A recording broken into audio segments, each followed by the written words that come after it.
જય શ્રી કૃષ્ણ। આજે આપણે ચૈત્ર માસના કૃષ્ણ પક્ષમાં આવનારી એકાદશી વિશે જાણીશું, જે પાપ મોચની એકાદશી છે, જેની કથા વાંચન કે શ્રવણ માત્રથી પણ મનુષ્યના સમસ્ત પાપોનો નાશ થાય છે। એકાદશી મહિનામાં 2 વખત આવે છે, વદમાં આવતી એકાદશી અને સુદમાં આવતી એકાદશી।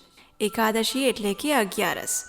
એકાદશીના સ્વામી જગતના નાથ ભગવાન શ્રી વિષ્ણુ, કે જે પરમ કૃપાળુ છે, તેઓ છે। તેમને પ્રસન્ન કરવા માટેનો ખૂબ જ સરળ માર્ગ એક જ છે, અને તે છે એકાદશી વ્રતનું પાલન કરવું। કળિયુગમાં માત્ર એકાદશી વ્રતનું પાલન કરવાથી જીવનની દરેક પ્રકારની મુશ્કેલીઓ દૂર થઈ શકે છે। જે મનુષ્ય સાચા ભાવથી 11સનું પાલન કરે છે, તે ભગવાન શ્રી હરિના ચરણ કમળમાં સ્થાન પ્રાપ્ત કરે છે।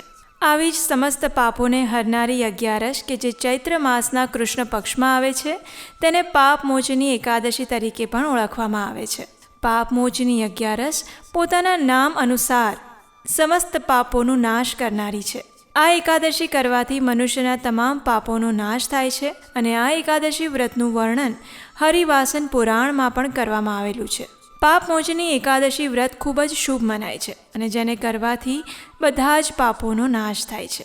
તેમજ ભગવાન શ્રી કૃષ્ણએ પણ યુધિષ્ઠિર મહારાજને પાપમોચની એકાદશી વિશેનું મહત્ત્વ દર્શાવતા કહ્યું છે કે જે પણ આ એકાદશી વ્રતનું શ્રદ્ધાપૂર્વક પાલન કરશે, તેના બધા જ પાપકર્મોમાંથી મુક્તિ મળી જશે, અને તેને વૈકુંઠ ધામની પ્રાપ્તિ થશે। આવી જ શુભ અને મંગળમય પાપમોચની એકાદશી 5 એપ્રિલ 2024ને શુક્રવારે આવી રહી છે। આ એકાદશી 4 એપ્રિલ 2024ને ગુરુવારે સાંજે 4:14 લઈને 5 એપ્રિલ શુક્રવારે 1:28 પૂરી થાય છે। હિન્દુ ધર્મમાં ઉદયા તિથિનું મહત્વ હોવાથી 5 એપ્રિલને શુક્રવારે આપણે એકાદશી વ્રતનું પાલન કરીશું, કારણ કે એકાદશી તિથિનું પાલન ત્યારે કરવામાં આવે છે જ્યારે તે સૂર્યોદયના સમયે ઉપસ્થિત હોય।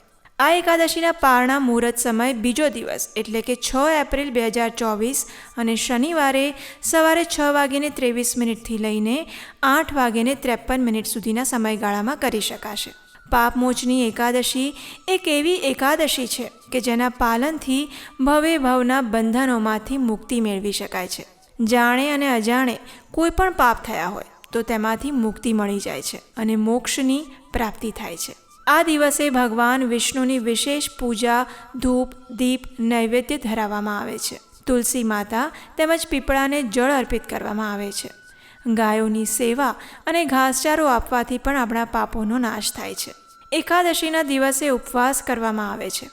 ઘણા લોકો નિર્જળા ઉપવાસ પણ કરે છે, પરંતુ જો તે શક્ય ન હોય તો તમે ફળ, દૂધ, એકાદશી પ્રસાદ વગેરે લઈને પણ ઉપવાસનું પાલન કરી શકો છો। પરંતુ એકાદશીના દિવસે કોઈ પણ પ્રકારનું અનાજ કે તામસિક આહાર ન લેવો જોઈએ। એકાદશીના દિવસે બને તેટલું ભગવાન શ્રી હરિના નામનો જપ કરવો। મિથ્યા વાદ વિવાદ, કોઈની નિંદા, ગુસ્સો આ બધી બાબતોમાં પડવું નહીં। એકાદશીના સંપૂર્ણ દિવસ દરમિયાન ભગવાન શ્રી હરિની સેવા પૂજામાં વિતાવીને બીજા દિવસે નિર્ધારિત મુહૂર્ત સમય દરમિયાન પારણા કરતા વખતે ભગવાન શ્રી કૃષ્ણને પ્રાર્થના કરવી જોઈએ કે હંમેશા તેમના ચરણોમાં તે રાખે અને તેમની ભક્તિ પ્રદાન કરે। યથા દીપો નિવાતસ્થો નેક્તે સોપમા સ્મૃતા યોગિનો યત્ત ચિત્તસ્ય યુંજતો યોગમાત્મનઃ। અર્થાત જે રીતે વાયુ વિનાના સ્થાનમાં રહેલા દીવાની જ્યોત ડોલતી નથી, એવી જ ઉપમા પરમાત્માના ધ્યાનમાં લાગેલા યોગીના જીતાયેલા ચિત્તની કહેવાય છે। આમ આ શ્લોક દ્વારા ભગવાન શ્રી કૃષ્ણએ સ્વયં શ્રીમદ ભગવદ્ ગીતામાં કહ્યું છે કે માત્ર તેમનામાં લીન રહીને પોતાના ચિત્તને સ્થિર કરીને તેમની ભક્તિ કરવાથી જન્મો જન્મના બંધનોમાંથી મુક્તિ મેળવી શકાય છે, અને તેથી જ એક સિદ્ધ યોગીની જેમ સ્થિર જ્યોતિની માફક મનુષ્યએ પણ સ્થિર મને એકાદશી વ્રતનું પાલન કરી પ્રભુ શ્રી હરિની ભક્તિમાં લીન રહી અંતે પરમધામની પ્રાપ્તિ કરવી જોઈએ। તો આવનારી પાપમોચની એકાદશી વિશેનો આ વિડીયો તમને કેવો લાગ્યો એ અમને નીચે કમેન્ટ બોક્સમાં લખીને જરૂરથી કહેજો।